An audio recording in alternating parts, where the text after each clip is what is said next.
Hello दोस्तों, मैं सुरुचि BPSC Gurukul 1 में आपका स्वागत करती हूं।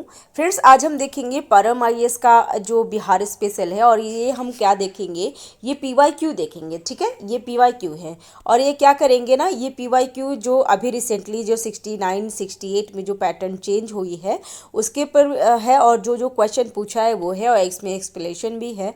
और आपको बता दूं फ्रेंड्स कि अभी रिसेंटली जितने भी क्वेश्चन हुए हैं 69 68 67 65 और 67 जितने भी अभी जो 65 से अबव जो इतने भी हुआ है ना, वो आपको आपके लिए काफ़ी ज़रूरी है क्योंकि क्या होता है, क्वेश्चन रिपीट होते हैं तो रिपीट हो जाएंगे। ठीक है, तो चैनल पे अगर नए हैं तो चैनल को सब्सक्राइब कर लीजिएगा, बेल आइकन जरूर दबा लेंगे ताकि जो भी मैं वीडियो डालूँ सबसे पहले आपको नोटिफिकेशन मिल सके। तो आज हम लोग बिहार स्पेशल का देखेंगे कि बिहार स्पेशल में हमें किस टाइप के क्वेश्चन आते हैं।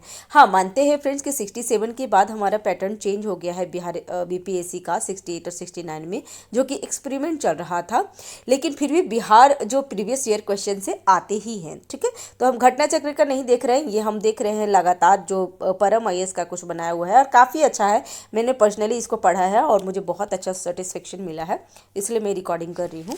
तो चलिए स्टार्ट करते हैं। पहला तो भारतीय हस्तशिल्प के संदर्भ में बिहार में सुजनी क्या है। देखिए 69 बीपीएससी में पूछा है, इसमें ना हाँ यहाँ पे लिखा हुआ है कि 69 बीपीएससी में पूछा है या फिर किस में पूछा हुआ है, तो ये देख लेते हैं। तो सुजनी क्या है फ्रेंड्स, तो ये कढ़ाई का एक प्रकार है। ठीक है, और ये क्या है, तो सुजनी या सुजनी बिहार का एक सुंदर हस्तशिल्प है। यह कढ़ाई का एक रूप है जो बिहार के मुजफ्फरपुर, जो ध्यान रखेंगे, मुजफ्फरपुर के भूसरा गांव से उत्पन्न हुआ है और हस्तशिल्प बिहार राज्य के मधुबनी के कुछ गांव और राजस्थान के दक्षिण भागों में पाया जाता है। नेक्स्ट है भारतीय कला में स्तूप, चैत और बिहार का निर्माण निम्नलिखित में से किससे संबंधित है। और ये भी 69 बीपीएससी में आया है, अभी हमारा 69 का बीपीएससी का ही आ जाएगा।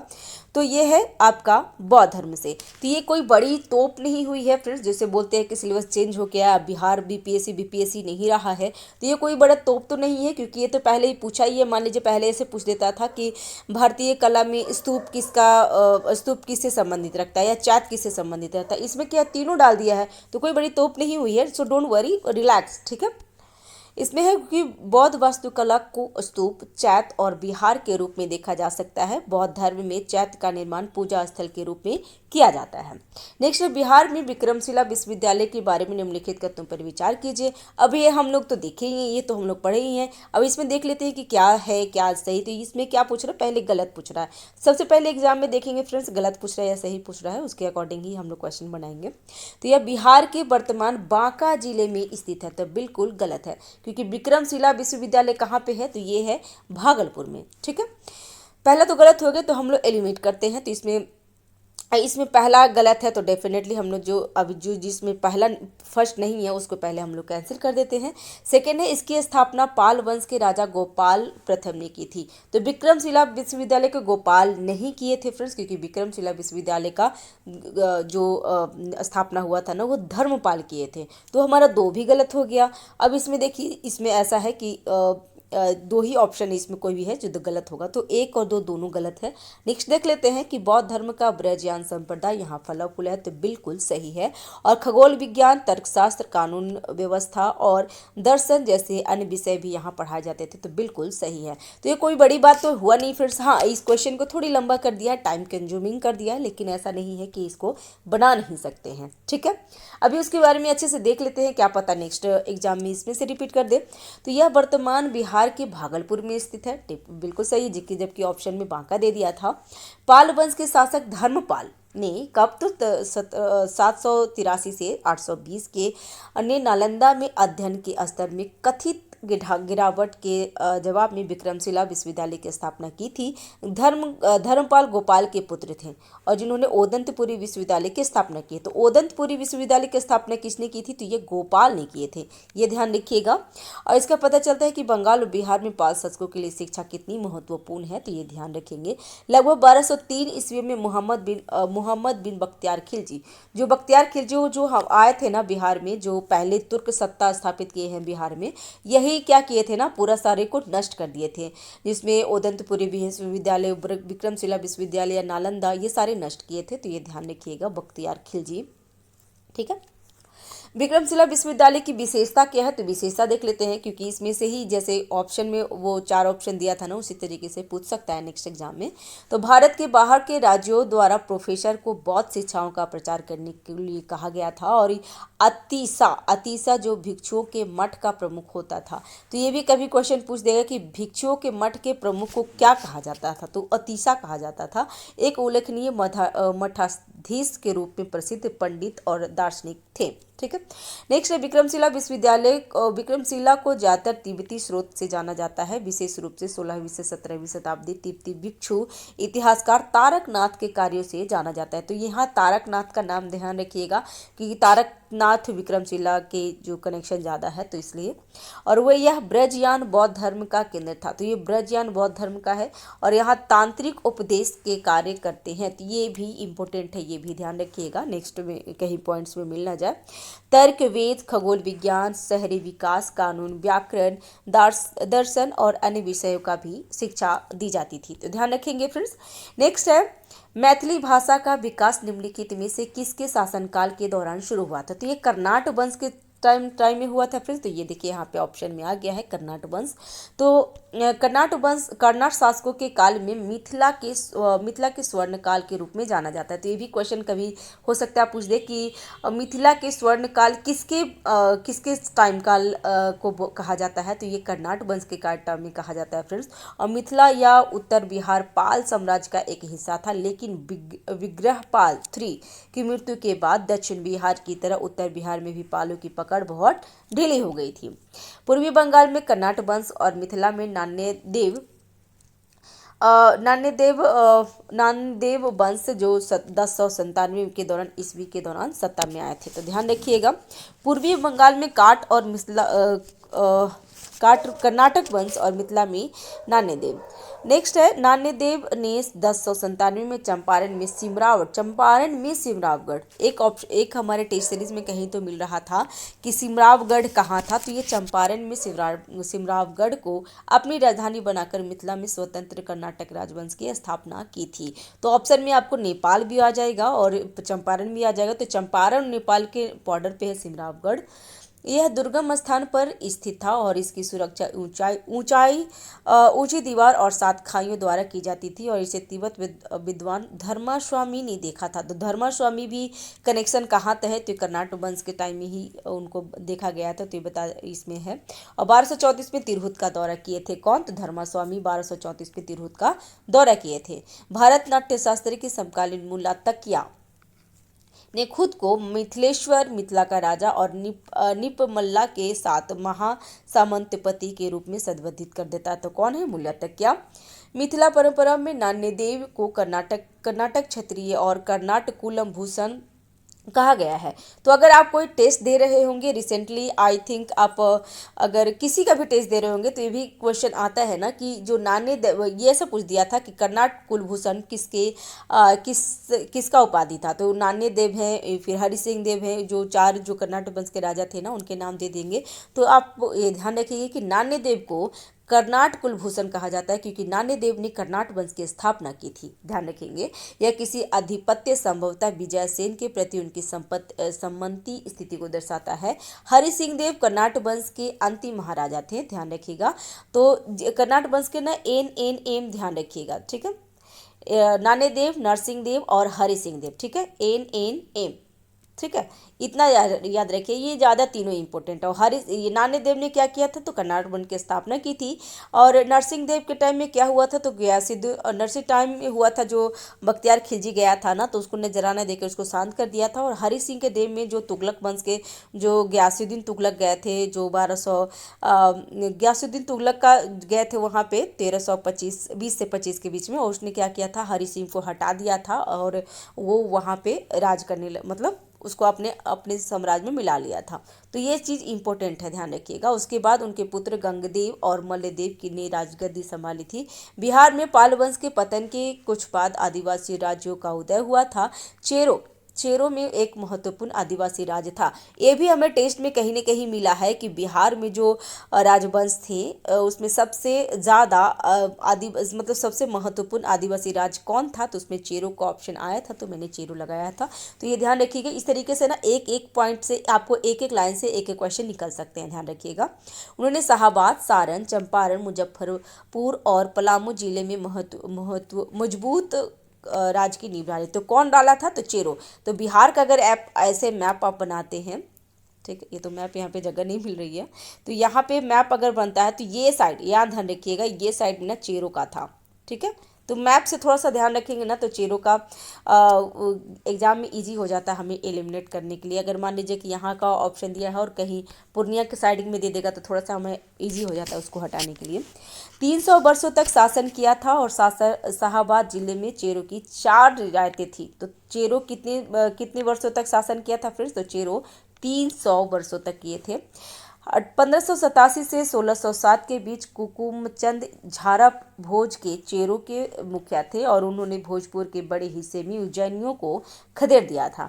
1611 में चेरो और उज्जैनियों के बीच एक निर्णायक लड़ाई लड़ी गई। उस समय नारायण मल उज्जैनियों का राजा था और उज्जैनियों ने चेरो को हरा दिया। मेदिनी राय चेरो का सबसे प्रसिद्ध शासक था। तो ये भी क्वेश्चन पूछ दिया है, कहीं न कहीं टेस्ट में मिला होगा कि चेरो का सबसे प्रसिद्ध राजा कौन थे, तो मेदिनी राय थे। उनका क्षेत्र कहाँ था, तो इनका गया, दाऊदनगर और अरवल तक फैला हुआ था, यहाँ तक कि रामगढ़ भी उनके क्षेत्र के हिस्सा थे।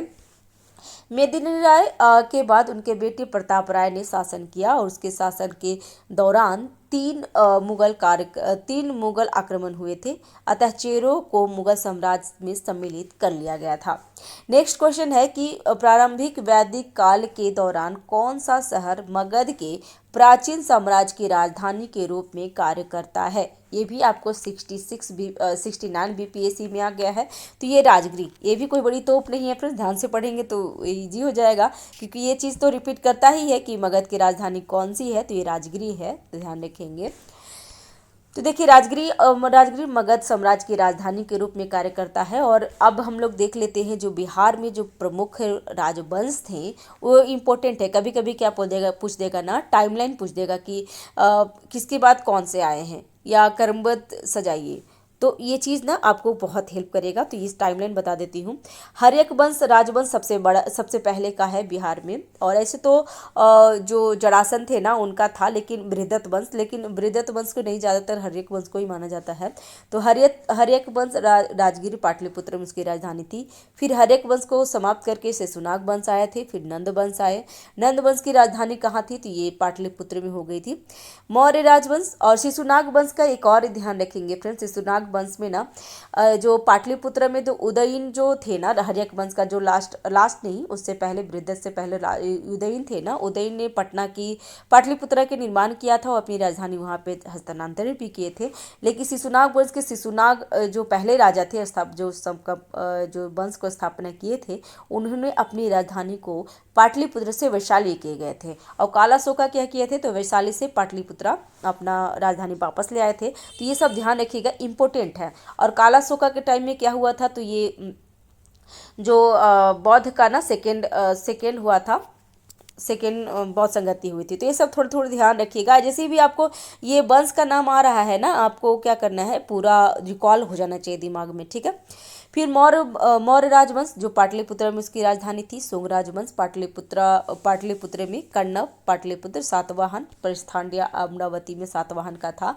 चोल राजवंश गंगाईकोट चोलमपुरम तंजौर। वाकटाक वंश वत्सक गुलाम।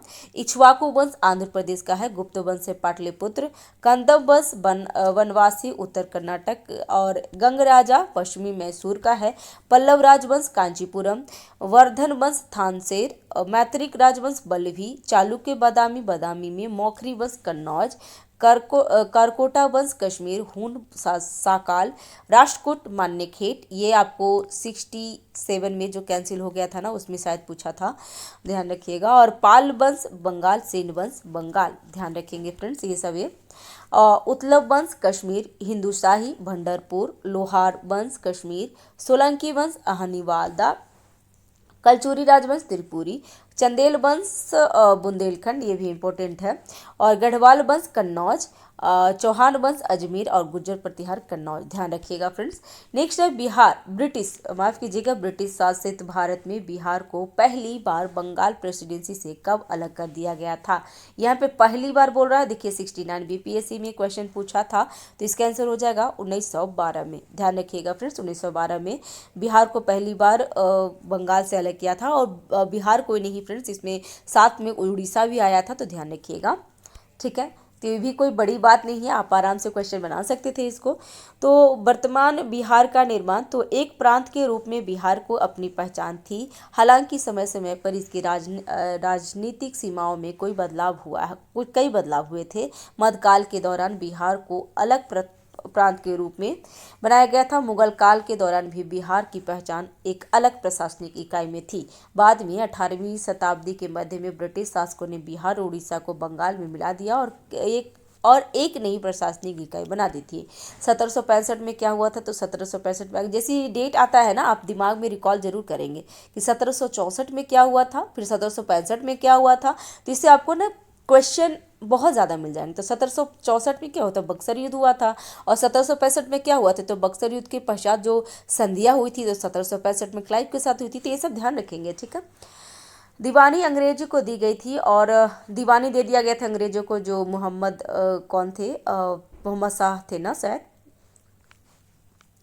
अलग फरमान दिया गया था, जिससे पता चलता है कि बंगाल, बिहार और उड़ीसा को अलग अलग इकाइयों के रूप में माना जाता है। बिहार को एक राजनीतिक इकाई बनाने का पहला प्रयास 1898 में डॉक्टर सच्चिदानंद सिन्हा के द्वारा किया जाता है, तो ध्यान रखिएगा।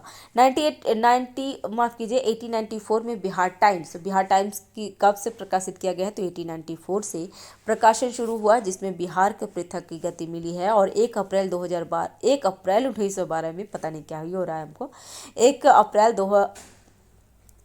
अप्रैल 1912 को ब्रिटिश सरकार द्वारा बिहार और उड़ीसा नामक एक नए प्रांत का निर्माण हो गया है। और इसके बाद 1912 में विभिन्न क्षेत्रों के 43 वाली विधान परिषद का गठन किया गया है। आई थिंक ना रात हो रही है, काफ़ी रात हो रही है, तो शायद नींद मेरे ऊपर हावी हो गया है, और मैं क्या ही पढ़ रही हूँ, मतलब 1912 के जगह पे 2012 पढ़ रही हूँ, माफ़ कीजिएगा फ्रेंड्स।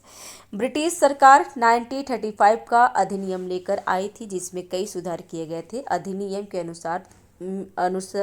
अनुसरण में 2 महत्वपूर्ण घटनाक्रम हुआ था। पहला क्या है, तो 1936 में बिहार और उड़ीसा को 2 अलग अलग प्रांतों में निरूपित किया गया था, और बिहार को अपना राज्य का दर्जा प्राप्त हुआ था। दूसरे महत्वपूर्ण घटनाक्रम बिहार में आयोजित आम चुनाव था, ध्यान रखिएगा।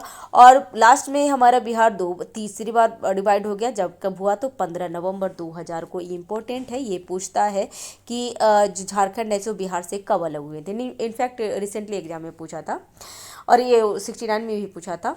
तो 15 नवंबर 2000 को बिहार पुनर्गठन अधिनियम द्वारा झारखंड की स्थापना की गई थी, और ये 28वें राज्य के रूप में किया गया था। झारखंड 45.85 भूमि, ये इंपॉर्टेंट है, ध्यान रखिएगा कितना, तो 45.85% की भूमि, यानी 79714 वर्ग किलोमीटर लेकर बिहार से अलग हो गया था। पहले बिहार में 55 जिले थे, कितने थे, 55 जिले थे, जो 2000 के बाद घटकर 37 हो गया। तो ये भी आपको पूछ देता है कभी कभी ना, कि झारखंड जब अलग हो रहा था बिहार से, तो कितने जिले बच गए थे, तो 55 जिले में कितने, 37 जिले बच गए थे। लेकिन अभी बिहार में कितनी है, तो बिहार में अभी 38 जिला है, क्योंकि जो अरवल जिला है ना, वो नया जिला बना है। देखिए यहाँ पे भी लिखा हुआ है, और 38वां जिला अरवल बना था, तो इसके वजह से अभी 38 जिला हो गए हैं।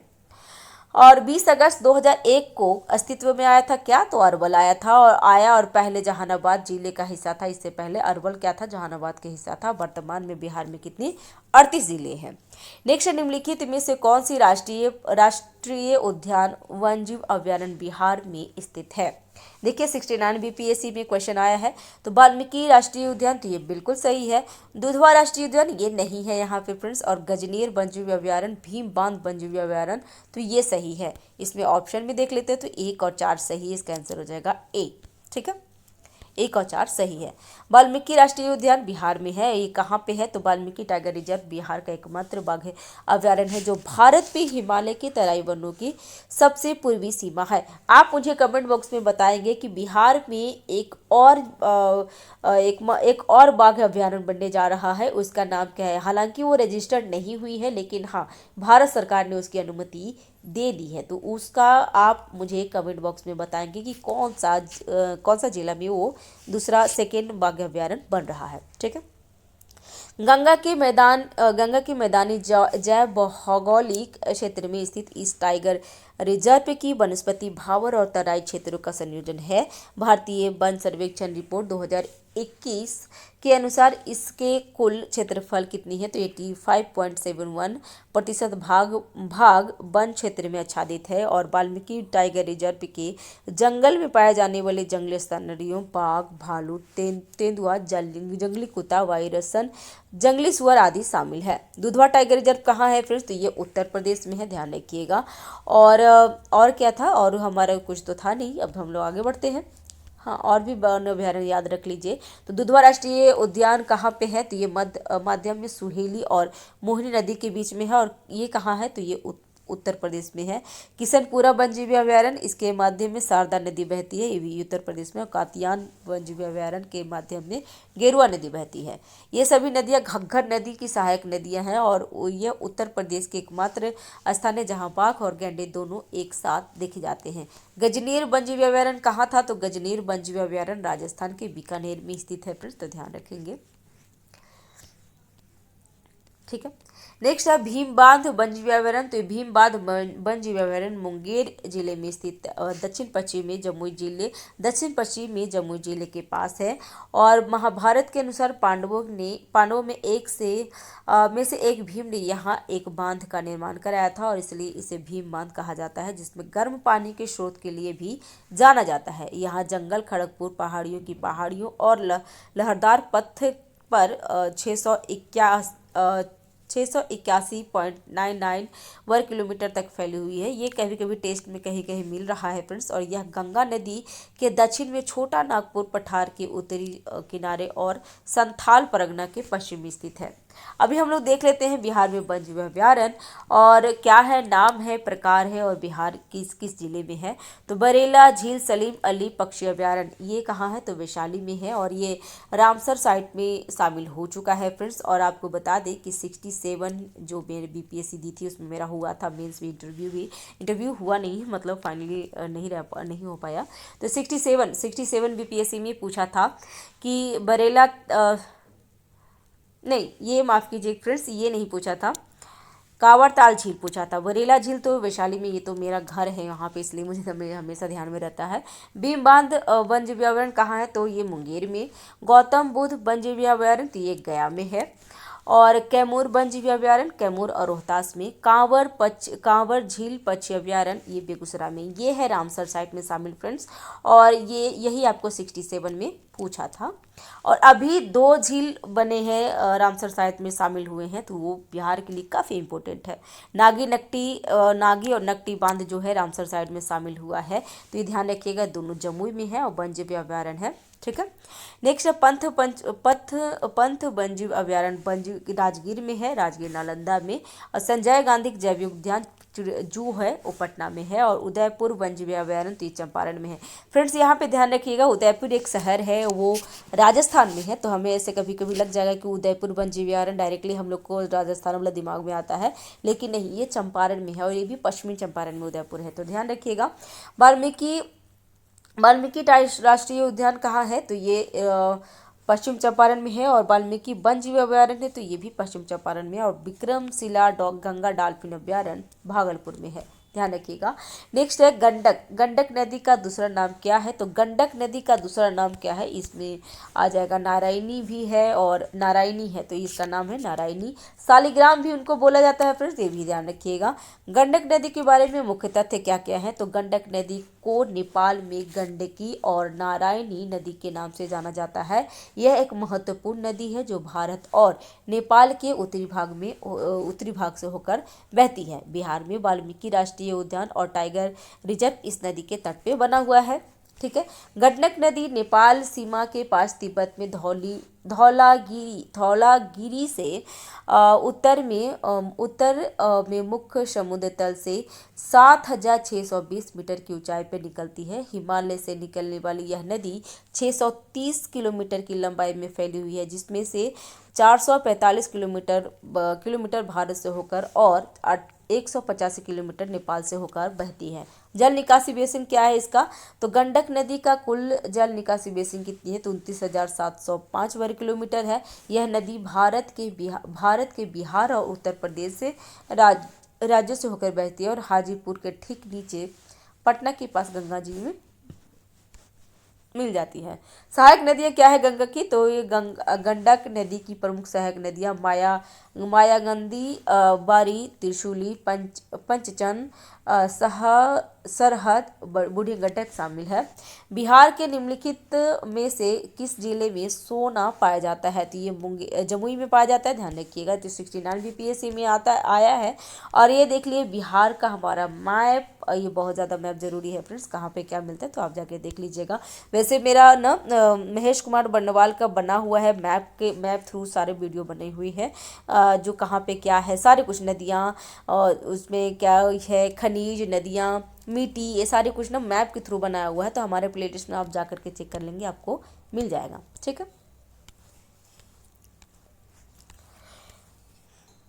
ठीक है फ्रेंड्स, इसमें अभी हम लोग 10 क्वेश्चन ही करेंगे क्योंकि वीडियो बहुत लंबा हो जाएगा। आधे घंटे का वीडियो रखते हैं हम लोग और फिर नेक्स्ट वीडियो में और हम लोग कवर करेंगे।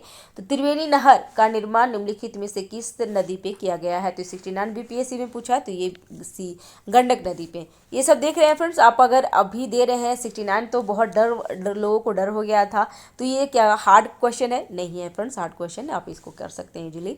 तो त्रिवेणी नहर गंडक नदी पे बनाई गई है। इस परियोजना के तहत त्रिवेणी घाट के पास गंडक नदी 740 मीटर लंबा बैराज बनाया है। यह नेपाल, बिहार और उत्तर प्रदेश के क्षेत्र को कवर करता है। बिहार में यह चंपारण, सारण, छपरा, मुजफ्फरपुर, दरभंगा, सिवान और वैशाली जिले को कवर करता है। ठीक है फ्रेंड्स, तो हम लोग क्या करते हैं ना कि बस इतना ही तक रखते हैं। नेक्स्ट वीडियो में हम लोग क्वेश्चन नंबर 11 से चलेंगे क्योंकि इसमें अभी चट्टान के बारे में है और जो क्वेश्चन पूछा हुआ है 69 बीपीएससी में वो सब हम लोग कर लेंगे। 69, 68, 67, 65 तक हम लोग कर लेंगे रिवाइज करके, और ये चीज़ हमारे इस एग्ज़ाम से ज़रूर आएगा इस वीडियो से। ठीक है, तो thanks for watching, have a nice day, keep watching, keep learning.